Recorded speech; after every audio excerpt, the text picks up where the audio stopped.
Magandang hapon mga kabay. So meron po akong approve repair dito mga kabay. 39926 yung job order nito mga kabay. Ayan, naka-engrave dito. 39226. Ang model nito mga kabay, dito 5580. 5 kilos demolition hammer. Pero ito mga kabay, piece out na po ito. So wala na po itong display dito sa tindahan na pinapasukan ko. So, bali ang sira nito mga kabay ay switch lang po. Ayan. Tsaka yung dalawang o-ring at carbon brush. Ayan. So, yung tatlo lang po ang sira niya. Kakabit natin dito mga kabay sa dito 5580 na 5 kilos na demolition hammer ng DeWalt. So, yan lang mga kabay. Samahan nyo ako. Tara. So, yan na mga kabay. Nabuksan ko na po yung piston. Ayan. So, papalitan na po natin ito mga kabay. So, dalawa lang naman po yung papalitan natin, yung sa striker tsaka sa piston. Ayan. So ito po yung sa striker mga kabay. Ayan. Dalawa. So ayan mga kabay. Papalitan na po natin yung sa striker mga kabay. Ayan. At syempre yung sa piston. Pares lang po ang o-ring nito mga kabay ha. Yung striker tsaka sa piston parehas lang. So yan, okay naman yan mga kabay.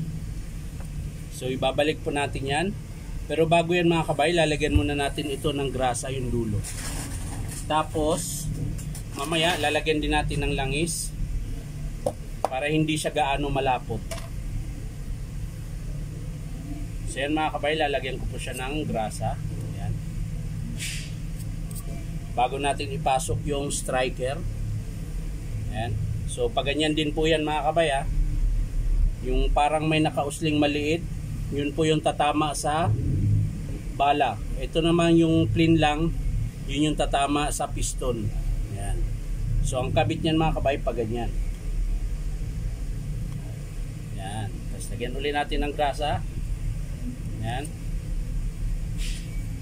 Tapos mamaya pagkatapos lalagyan natin ng langis para hindi gaano malapot yung grasa, medyo lumabnaw siya. Siba kakabit ko na ito mga kabay. Yan. Tapos syempre yung kanyang apat na Allen screw. Ayan.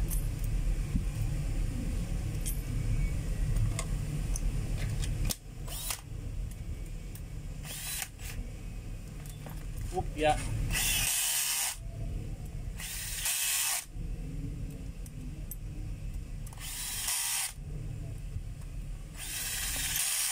So yan, matigas.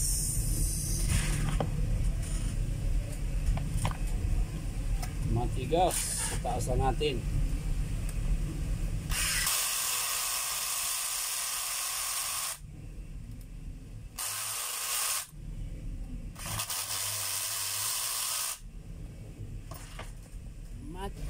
So yun na mga kabay, nahigpitan na po natin. So balik natin yung pinaka cover nya mga kabay. Ayan. At syempre kanyang screw din natin. Yan. Tapos sunod yung kanyang carbon brush mga kabay. So yan, maiksi na mga kabay yung carbon nya. Lagpas na sa kalahati. So ito yung papalit natin bago. Para medyo maganda naman yung ano nya. Andar.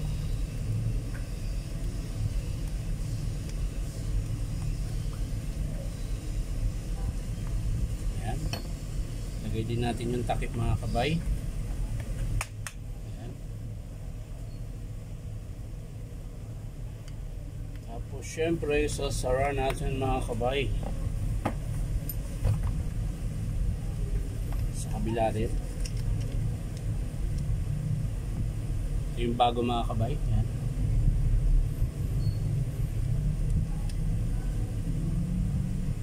Ayan mga kabay, nakabit ko na isang pangalawang carbon.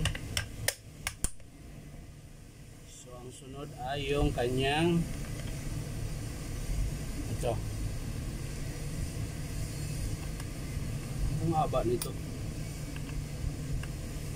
Bakit mahaba, hindi maiksi?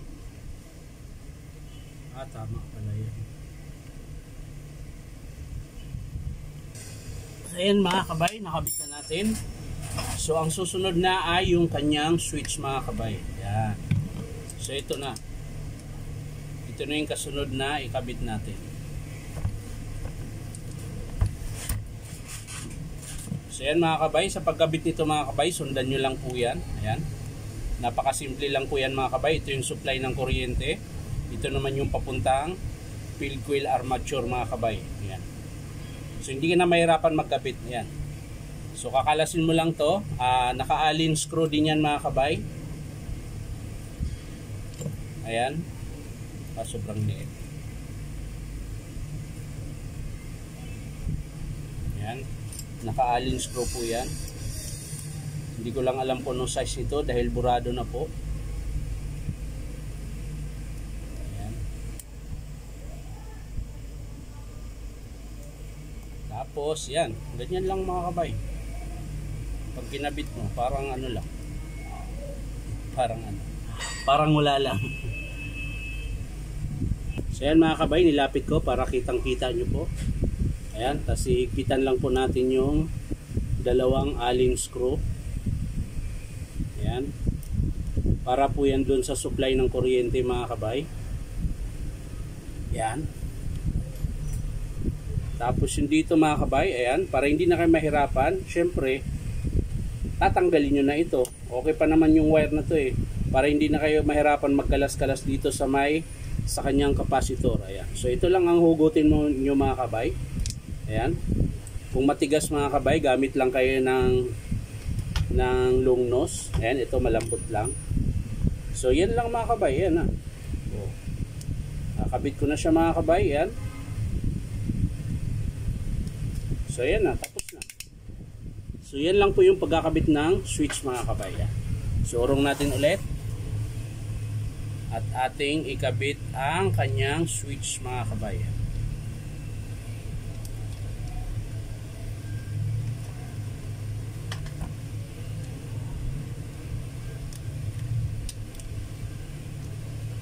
Merong mali. Ayun.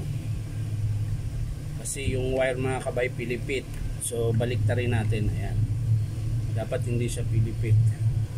Nag-i-X po yung ano niya wire. So kailangan natin ilagay sa tama. Ayan. O, diba? So yan mga kabay, sasara ko na po ito. So yan mga kabay, nasara ko na po. So yan. Okay na po mga kabay, nakabit na natin. So ang kulang na lang ay yung langis. So yan mga kabay, lalagyan na po natin ng langis. Para po gumanda yung ano niya. So yan, wala po siyang langis.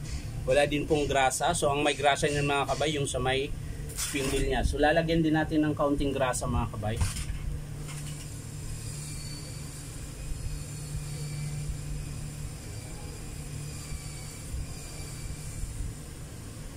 So yan mga kabay, ganyan lang po siya ka dami para hindi po siya mabulunan. Tapos lagyan din natin ng langis konti.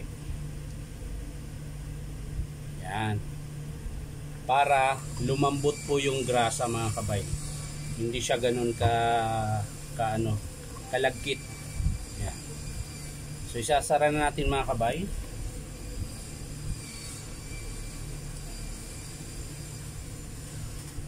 Yan. At syempre,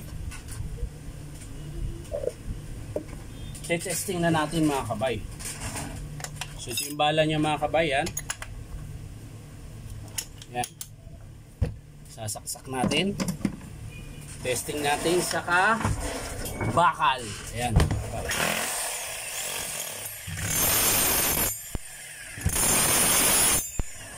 Ayan, sakit sa tenga. Baba natin. So okay na mga kabay, bali pinalitan lang natin ay switch. tsaka carbon brass, at syempre yung dalawang o-ring sa piston tsaka sa striker. So yan lang mga kabay, maraming salamat sa panonood at palike and share na rin po. At syempre po, subscribe niyo po sa aking YouTube account na Inom Tabay. So maraming salamat mga kabay, bye bye.